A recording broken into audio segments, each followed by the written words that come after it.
তার সে শতগুণ হাজার গুণ লক্ষ গুণ বেশি মায়া করে আমার মালিক বন্দাবান্দিকে। এ আল্লাহর বান্দারা, এ পর্দালে মা বোনেরা, গুনাহ করছো পাহাড় পরিমাণ, এই গুনাহ করছো, এই কি এই শিরিকির মতো গুনাহ, কিন্তু আল্লাহ রাব্বুল আলামিন ওই বন্দাবান্দের দিকে তো তাকাইয়া থাকে, রহমতের নজর তাকাই থাকে না। আপনার আমার দরকার হইল সাধ্য অনুযায়ী চেষ্টা করা, গুনার কথা মনে কইরা, জাহান্নামের আযাব গজবের কথা মনে কইরা দুই চোখের পানি ছাড়িয়ে দেওয়া, দিলটাকে ভাঙে দেওয়া, এরপরে দুই হাত মালিকের দরবারে উঠাইয়া যখন করুণ সুরে ডাক দেয়, এ আমার দয়ার মালিক, নাফরমান তোমার দরবারে হাজির, হে আমার দয়ার মালিক, পাহাড় পরিমাণ গুনাহ নিয়ে তোমার দরবারে হাজির।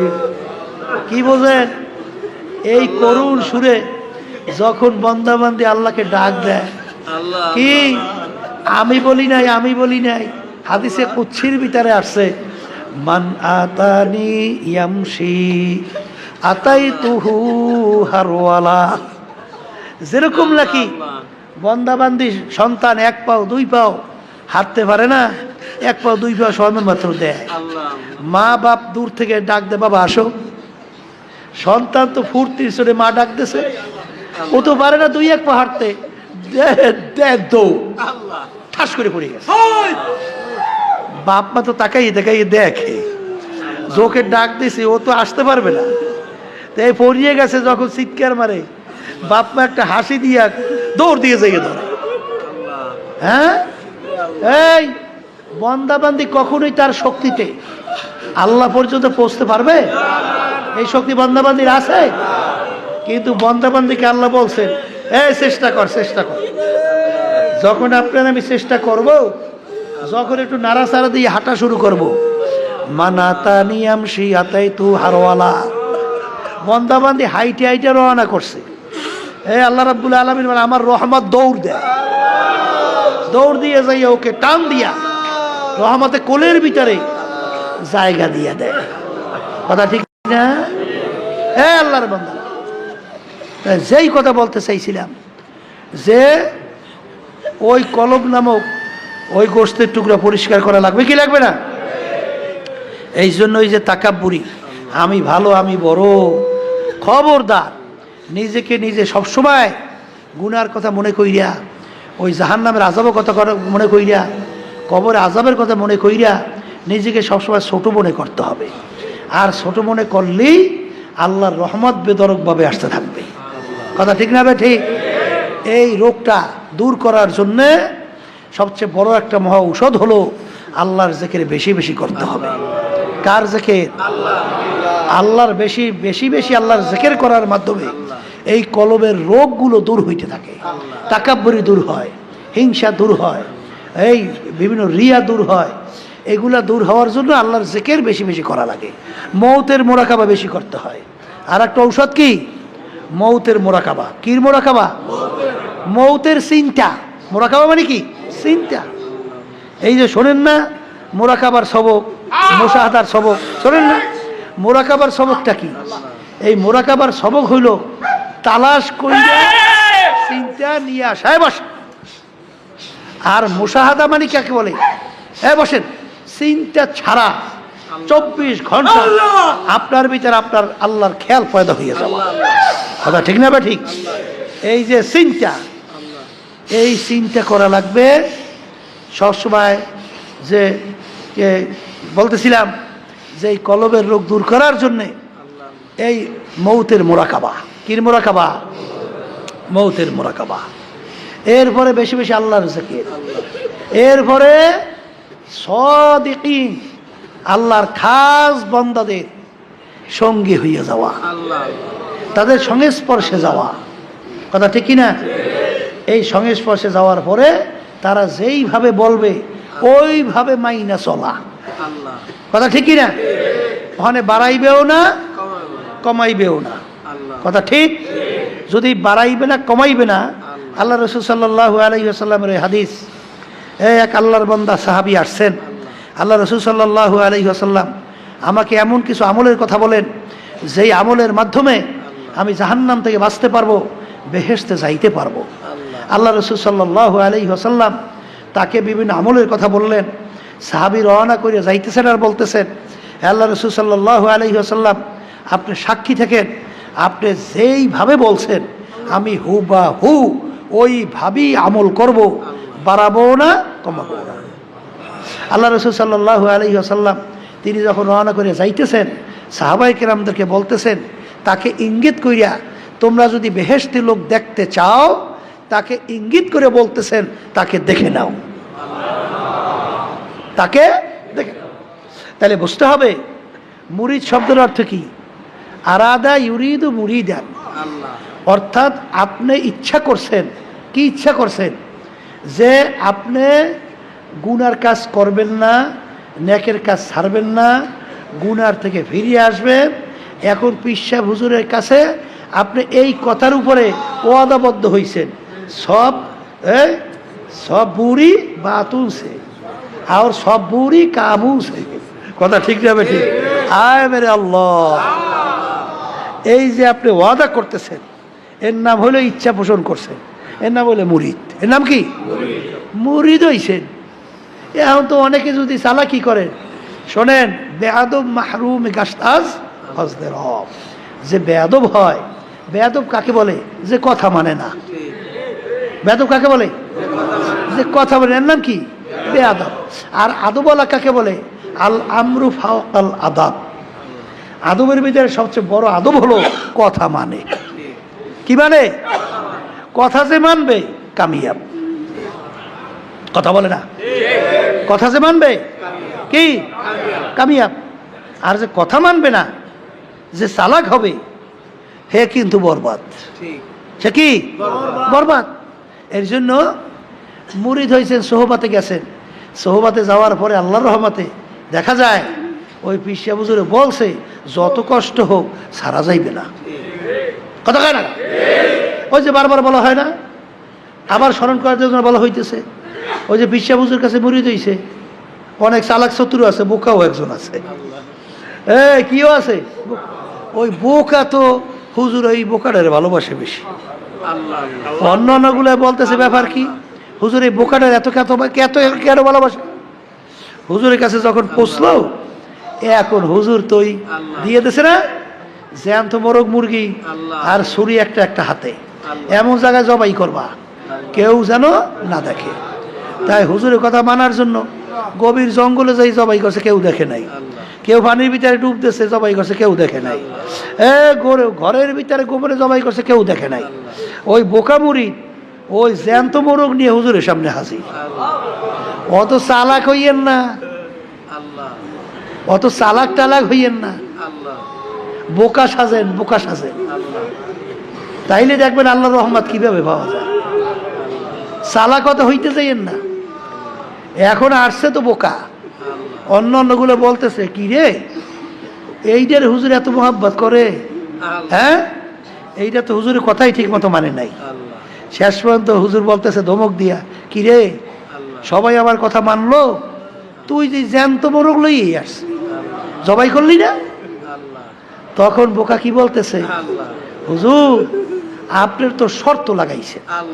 কি শর্ত? এমন জায়গায় জবাই করো, এমন জায়গায় জবাই করবো কেউ যেন দেখে না। হুজুর আমি শর্ত তো লাগাইছে, কিন্তু আপনার কথা মানার জন্যে, কথার কথা, আমি ঠিকমতো ঘুমাতে পারি নাই, ঠিকমতো খাইতে পারি নাই, বলতে গেলে পাগলের মতো ঘুরছি জঙ্গলের ভিতরে। এমন কোনো জায়গা নাই যেই জায়গায় আমি যাই নাই, কিন্তু যেখানেই আমি যাই দুনিয়ার কেউ দেখে না, কিন্তু তাকাই দেখে আমার আল্লাহ আমার দিকে চাইয়ে আছে। আর আপনার শর্ত লাগাইছেন কেউ যেন দেখে না, এই জন্য আমি মোরগ জবাই করতে পারি। এই খেয়াল যদি একবার ভিতরে আল্লাহর রহমতে জমিয়া যায়, আল্লাহর বান্দাবান্দি কামিয়াব, সেই বান্দাবান্দি গুনার থেকে ফিরিয়ে আসতে পারবে। ওই শোনেন না বনি ইসরাঈলের ঘটনা শোনানো হয় মুসা আলাইহিস সালামের জামানায়। ওই যে বড় লোকের বাড়ির পাশে এই গরিব ফ্যামিলি, এত গরিব, খাবার সময় বাচ্চাগুলো খাবার পায় না, আরে পেটের ক্ষুধায় বাচ্চাগুলো কাঁদে, আরে মায়ের সামনে যখন বাচ্চাগুলো কাঁদতেছে তখন মা কি সহ্য করতে পারে?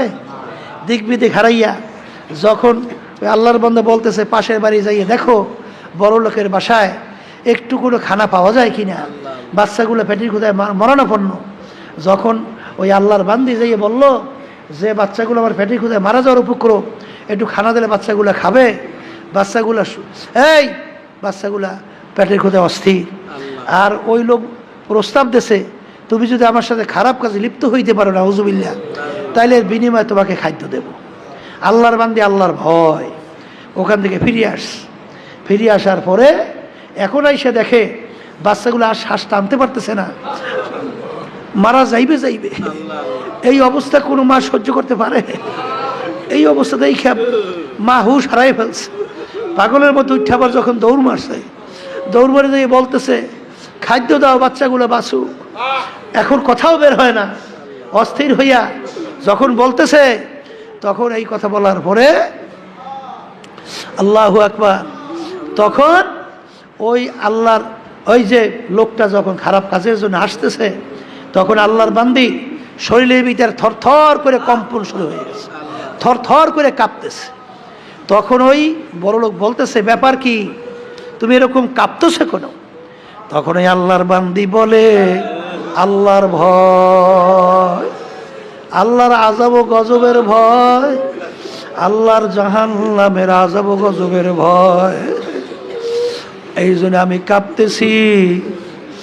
আল্লাহ আল্লাহ তাকশাইরু মিনহু জুলুদুল্লাযীনা ইয়াখশাউনা রাব্বাহুম সুম্মা তালিনু জুলুদুহুম ওয়া কুলুবুহুম ইলা যিকরিল্লাহ।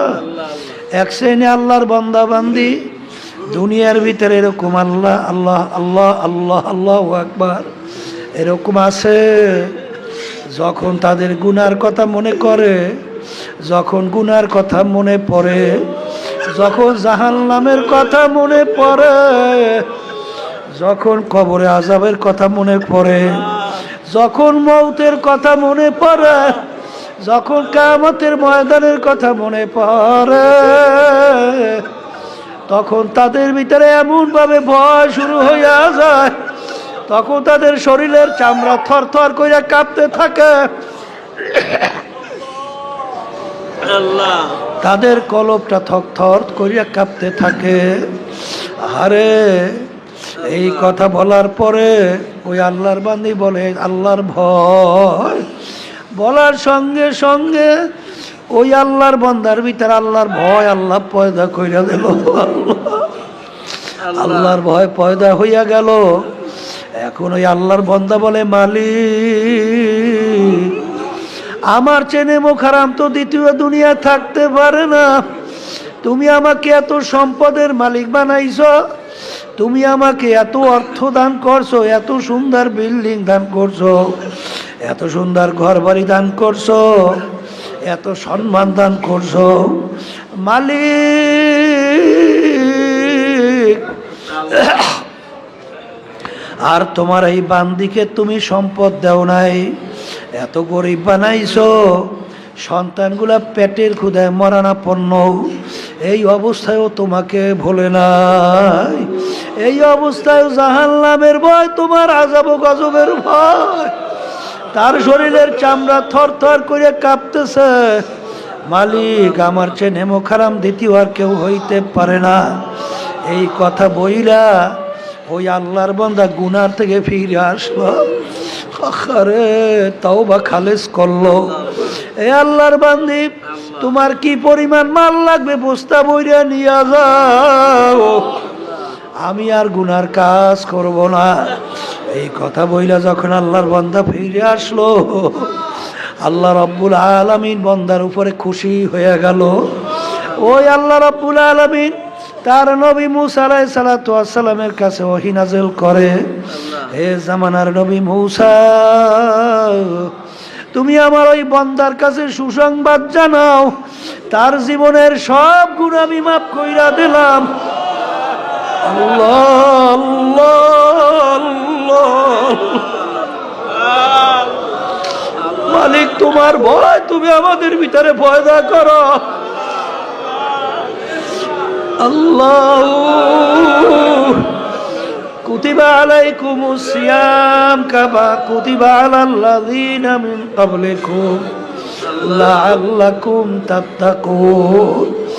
রমজান মাসের রোজার মাধ্যমে আল্লাহ রাব্বুল আলামিন তার ভয় পয়দা করবে। এই জন্য আমার বাজানদেরকে বলবো, পর্দালে মা বোনদেরকে বলবো, বাজান রে, রমজান মাস কিন্তু যাইতে আছে, আজকে রহমতের নবম দিন যাইতে আছে। যার চেষ্টা নাই, যেই মামলার চেষ্টা নাই, যেই মামলার চেষ্টা নাই, সেই মামলারও কিন্তু খালাস নাই। এই জন্য আমার বাজানদেরকে বলবো, আল্লাহর ওলিদের ইতিহাস পড়ো, সাহাবায়ে কেরামদের ইতিহাস পড়ো বাজান। আল্লাহু আকবার, আল্লাহু আকবার, আল্লাহু আকবার। আল্লাহর ওলিদের ইতিহাস পড়লে দেখবা নিজেকে নিজে কত ছোট মনে করছে, তাকাব্বুরি ভিতর থেকে কিভাবে দূর করছিল। বাজান বারবার বলা হয়, তুমি তো জানো আল্লাহু আকবার।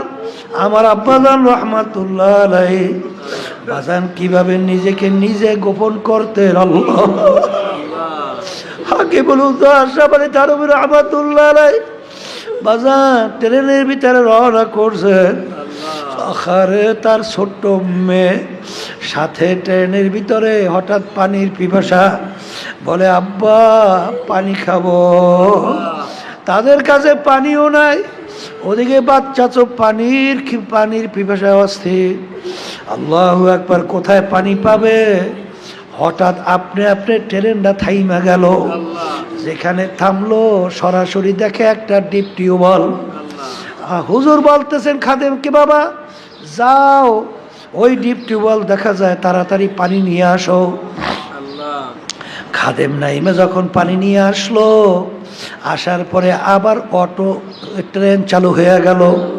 তখন খাদেম বলতেছে, হুজুর আপনি তো বলেন আপনার বলে কোনো কেরামত নাই। হুজুর এইটা তো আপনার জাজ্জল্লিমান কারামত, হুজুর এইটা আপনি কেমনে অস্বীকার করবেন? তখন হাকিমুল উম্মাত আশরাফ আলী থানভী রহমাতুল্লাহ আলাইহি বলেন, বাজান এটা তো আমার কোনো কারামত না, এটা যদি কেরামত হইয়াই থাকে ওই বাচ্চার কেরামত। কারণ পানির পিপাসা তো আমার লাগে নাই, পানির পিপাসা তো লাগছে বাচ্চার। বর্তমানে এক শ্রেণী আমার বাজানরা একটু বুজুর্গি প্রকাশ করার জন্য বিভিন্ন কায়দায় মানুষের ভিতরে প্রকাশ করো, একটা হাদুরে লাড়া দাও, আবার একটা আহ করে ডাক দাও, আবার বিভিন্ন ধরনের হাউতাস করো। বুজুর্গি কি নেহি হামকো জরুরত, গোলাম আপনা বানালে আয়ে খুদায়া। বুজুর্গি কি নেহি হামকো জরুরত, গোলাম আপনা বানালে আয়ে খোদায়া। আসলে তোমার আবার চেষ্টাও নাই, চিন্তাও নাই। বাজার আমার আব্বাজান রহমাতুল্লাহ আলাইহি আরে এত বড় মানুষ, মনে হয় দেলটা ছিল বাচ্চাদের মতো। ওই বারবার অনেক সময় বলি, আখারে অনেক সময় যখন জিজ্ঞাসা করতো মোবাইল কে, কলে আমি ফজলুল করিম। কোন ফজলুল করিম? আমি চরমনাইয়ের ফজলুল করিম। তখনও বলে না পীর সাহেব চরমনাই ফজলুল করিম। আর বর্তমানে তো এক শ্রেণী আমরা উপাধি লকব লাগাবার জন্য পাগল, কিন্তু এ পাগলের দলেরা মস্তে আশেক মস্তে মাশুক বাদশাহ মালেমা পীরে মস্তে সিরে মস্তে শেখ দর আসরার মা। কিসের পাগল হইছো? কিসের পাগল? পাগলামি বাদ দাও, পাগল হও তো আমার মাওলার পাগল হও। বাজান ওয়ালাকাদ কাররামনা বানি আদম, আমার মালিক মানুষকে সর্বশ্রেষ্ঠ সম্মানিত করে বানাইছেন। এটা কিন্তু বংশের দিক থেকে না, টাকা পয়সার দিক থেকে না, সৌন্দর্যের দিক থেকে না, শিক্ষার দিক থেকে না, চালাক চতুরের দিক থেকে না, পীরের দিক থেকে না, মুক্তির দিক থেকে না, আরে অমুকের বউ হওয়ার দিক থেকে না, অমুকের স্বামী হওয়া, অমুক টমুক হওয়ার দিক থেকে না। আরে সম্মানিত হওয়ার একমাত্র মাপকাঠি ওই যে আমার মালিক তোমার আমার ভিতরে গোশত নামক কলব দান করছেন। ওই কলব যার ভালো, সেই মানুষই আল্লাহর কাছে সম্মানিত। আর এই কলব ভালো কিসে হয়, খারাপ হয়? কলবের উল্লেখযোগ্য 10টা রোগের ভিতরে বড় রোগের নাম হলো তাকাব্বুরি, নিজেকে নিজে ভালো মনে করা, বড় মনে করা, এইটা দূর করা লাগবে। আর একটা রোগের নাম হলো হিংসা। এই হিংসা এমন একটা রোগ বাজান, এই হিংসা এর অর্থ হলো পর উন্নতি দেখা সহ্য করতে না পারা। বাজান এই হিংসা এমন এক রোগ, আমি বলি নাই, কোনো পীর বলে নাই, কোনো মুফতি মুহাদ্দিস বলে নাই, আল্লাহর হাবিব সাল্লাল্লাহু আলাইহি ওয়াসাল্লাম বলছেন, আল হাসাদু ইয়াকুলুল হাসানাত কামা ইয়াকুলুন নারুল হাতাব আও কামা ক্বালা আলাইহি সালাতু ওয়াসসালাম। আল্লাহর হাবিব সাল্লাল্লাহু আলাইহি ওয়াসাল্লাম বলেন, যার ভিতরে হিংসা থাকবে, পর উন্নতি দেখে সহ্য করতে না পারা। এক শ্রেণী আমার বাজানরা বহু বছর পর্যন্ত চরমনাইতে আসে, যে তখন বলে আমি পুরান মুড়ি, আমার মূল্যায়ন করা হয় না। এ আল্লাহর পাগল, তুমি কিসের পাগল হইছ? কিসের পাগল হইছ? তুমি পুরান মুরিদ হইয়া অন্য নতুন মুরিদকে সহ্য করতে পারো না। কিন্তু বাজান ভালো কইরা যাই না রাখো, আমি পুরান মুরিদ, আমাকে কেউ মূল্যায়ন করে না। ওকে মূল্যায়ন করে, ওকে কিভাবে ক্ষতি করা যায়, ওর দোষ ত্রুটি বিভিন্ন কায়দায় আলোচনা করো, ভালো করে মনে রাখো। এইটাও কিন্তু একটা কলবের রোগ, গীবাত। এই গীবাত যার ভিতরে থাকবে, তুমি কপালে দাগ পরাইতে পারো, তুমি বহুত তাসবিনিয়া জিকির করতে পারো, 10 বার হজ করতে পারো, বিভিন্ন ধরনের দান সদকা করতে পারো, কিন্তু এই গীবাত এমন একটা রোগ। আল্লাহর হাবিব বলেন, হকুল ইবাদ, হকুল ইবাদ বলা হয় বান্দাবান্দির হক। বান্দাবান্দির হক যে নষ্ট করবে, 100 নামাজ পড়বা, 1000 রাকাত নামাজ পড়বা, তোমার কপালে দাগ পড়বে। তুমি বহুতবার হজ করবা, বহুত দরবেশ হইতে পারবা, কিন্তু যদি তুমি কারো বিরুদ্ধে, যার ভিতরে এই রোগটা আছে, সেইটা তার পিছনে যদি আলোচনা করো, এইটা শুনলে সে কষ্ট পাবে। এটার নাম হইল গীবাত। এইটার নাম কি? সব সময় মাপকাঠি মনে রাখবা।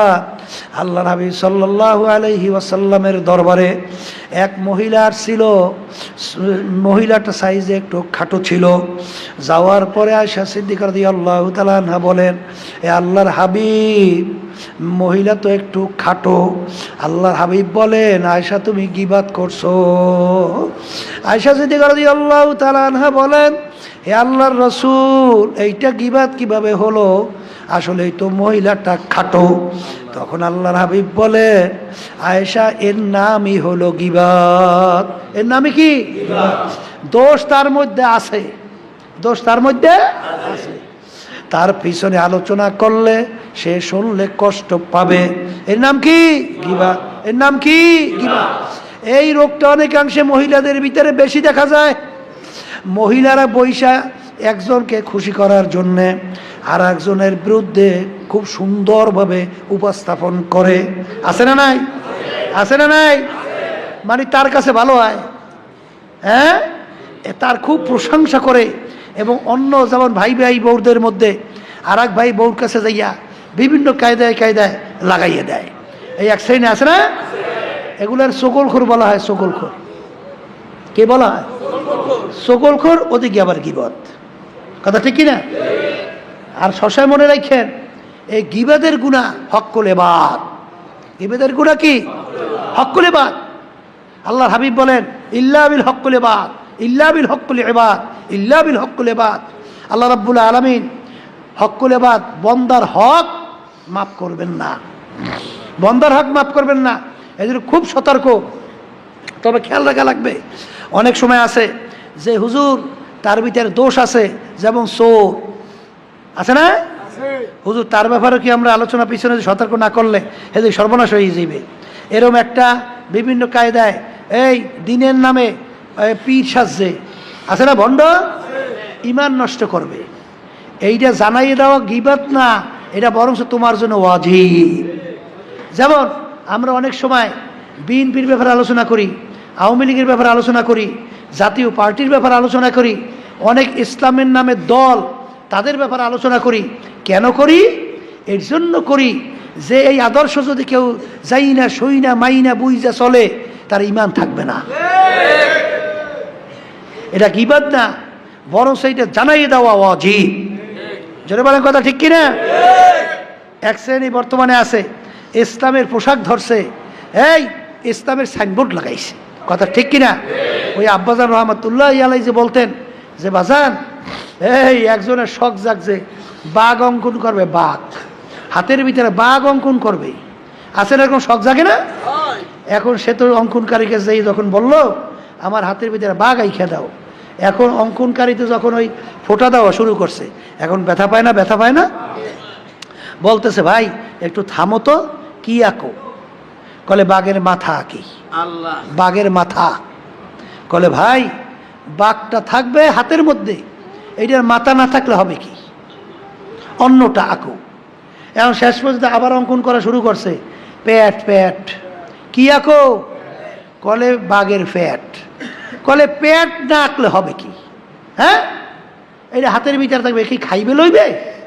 এটা বাদ দাও, আর একটা আঁকো। এখন যেইটা আঁকে সেইটাই ব্যথা পায়, আর বলে এইটা দরকার নেই, হাতের ভিতরে থাকবে।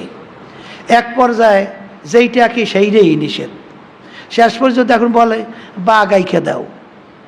এখন যে অঙ্কনকারী সে বলতেছে ভাই এই শোনেন, যেই বাঘের মাথা নাই, যেই বাঘের পেট নাই, যেই বাঘের লেজ নাই, যেই বাঘের পা নাই, এক কথায় যা যা থাকা দরকার একটাও নাই, ওই বাঘ আমার জীবনে আমার বাপের বসে আমি দেখি নাই, আমার বাপেও দেখে নাই, শুনিও নাই, আমার দাদা 14 পুরুষ এ বাঘ দেখেও নাই, শোনেও নাই।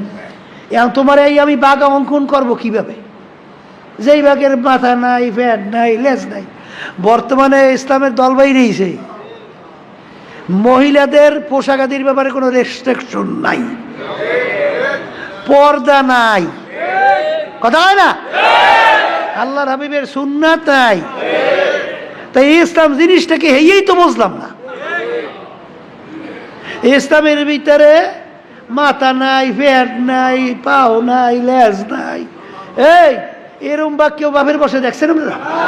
হ্যাঁ, তাই ইসলামের ভিতরে পর্দা নাই, ইসলামের ভিতরে পোশাক আদি নাই, ইসলামের ভিতরে মহিলাদের কোনো পোশাকের রিস্ট্রিকশন নাই। এই ইসলামের ভিতরে এক টেবিলে বইসা এইবার আবার বেপরদা মহিলা ইফতারি করবে, হ্যাঁ বলে ইসলাম। তারপরে ইসলাম ডাকি, এত হুনি নেই জীবনে, আর দেখলাম তো না। এ হলে ধোকাবাজি ইসলাম।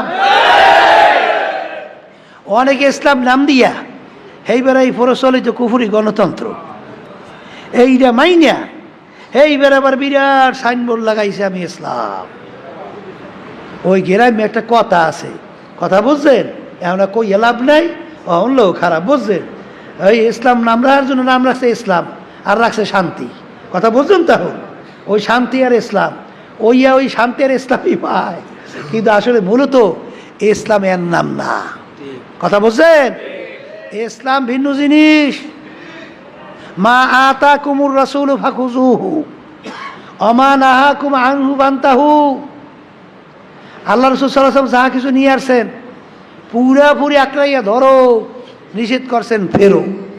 ইসলামের ভিতরে মহিলাদের পোশাকের রেস্ট্রিকশন নাই, পর্দা নাই, আধা পর্দা নাই। কোন ইসলাম? এই ইসলাম কেউ শুনছেন? সাহাবায়ে কেরামদের জীবনে শুনছেন? তাবিঈনদের জীবনে শুনছেন? তাবে তাবিঈনদের শুনছেন? এই ইসলাম পাইছে কই? এ কোথার থেকে আইছে, এ কোথার থেকে বানাইছে? খবরদার, এরকম কিন্তু বহুত ঘটনা ঘটতে থাকবে শেষ যুগের মধ্যে, কিন্তু সতর্ক থাকা লাগবে। 73 দলের ভিতরে 72 দল ধ্বংসপ্রাপ্ত জাহান্নামে। আমি বলি না, আল্লাহ রসুল বলছেন। কিন্তু মিশকাত শরীফের হাদিস, তিরমিজি শরীফের হাদিস, সহিহ হাদিস, কথা ঠিক কিনা? এই জন্য আমার বাজানদেরকে বলবো, পর্দা আলে মা বোনদেরকে বলবো, খবরদার গীবত, অন্যের দোষ পরিচর্যা করা, আলোচনা করা অন্যের কাছে শুনতে ভালোই তো লাগে, যে শোনে হ্যারও ভালো লাগে, যে বলে তারও ভালো লাগে, কিন্তু তুমি শেষ। তুমি কি যত করবে সে মাপ না করবে, আল্লাহ রাব্বুল আলামিন মাপ করবেন না। অনেকের রোগ হয়ে গেছে, আরেকজনের দোষ আলোচনা করতে ভালোই লাগে না, তখন বলবেন ভাই মাপ চাই, আমার ভিতরে দোষের অভাব নাই, আমি অন্যের দোষ শুনতে চাই না, এই কই মজলিস থেকে সরিয়ে যাইবেন। কথা ঠিক না? ঠিক। এই জন্য বাজানদেরকে বলবো, এই কলবের রোগ, এই গীবত, নিজের দোষ তালাশ করেন। হাসান হোসেন রাদিয়াল্লাহু তাআলা আনহুমা, তাকে বলছেন আলী রাদিয়াল্লাহু তাআলা বাবা হাসান হোসেন, নিজের দোষ তালাশ করো, সংশোধন করো, এরপর কবরে যাও। কি মনে করছেন? ভালোই তো লাগে। এই যত গন্ডগোল, যত মুজাহিদদের ভিতরে, যত জায়গায় কমিটির ভিতরে এই হিংসা আর এই গীবত, কথা ঠিক কিনা? এইটা কলবের রোগ। কি মানুষই কবরে যাইছেন? আস্তে কয় চান না? মানুষই কবরে যাই চান না? আল্লাহকে সম্মানিত হইতে চান না? তো এই রোগ দূর করতে হবে, এই রোগ দূর করতে হবে। পর্দা আলে মা বোনরা বয়ান শুনতে আসেন, খবরদার অন্যের দোষ আলোচনা বাদ দেন, তার ভিতরে দোষ আছে। এইটা যদি আপনি হাদিসের মধ্যে আসে, যদি এইটা আপনি গোপন করতে পারেন, অন্যের দোষ যদি আপনি গোপন করতে পারেন, কিয়ামতের ময়দানে আল্লাহ রাব্বুল আলামিন আপনার যে গুণাগুলো আছে এগুলো আল্লাহ রাব্বুল আলামিন গোপন করবে। আমি বলছি না, আল্লাহ রাসূল সাল্লাল্লাহু আলাইহি ওয়াসাল্লাম। তাই তুমি যদি অন্যের দোষকে গোপন করো, কিয়ামতের ময়দানে আল্লাহ রাব্বুল আলামিন তোমার দোষকে গোপন করবে। এর অর্থ কি? গোপন কইরা, প্রকাশ না কইরা তুমি ছিলা জাহান্নামের কীট, তোমাকে আল্লাহ ঘোষণা দিয়ে দেবে বেহেশতের মেহমান। তাহলে কি অন্যের দোষ আলোচনা করে লাভ হইল না ক্ষতি হইল? মজা তো লাগছে, কিন্তু এই রোগ দূর করতে হবে। কথা ঠিক কিনা? আল্লাহ রাব্বুল আলামিন আমাদেরকে এই কলবকে পরিষ্কার কইরা আল্লাহর খাস বান্দা হইয়া, বান্দি হইয়া কবরে যাওয়ার তৌফিক দান করুক। আল্লাহুম্মা আমিন।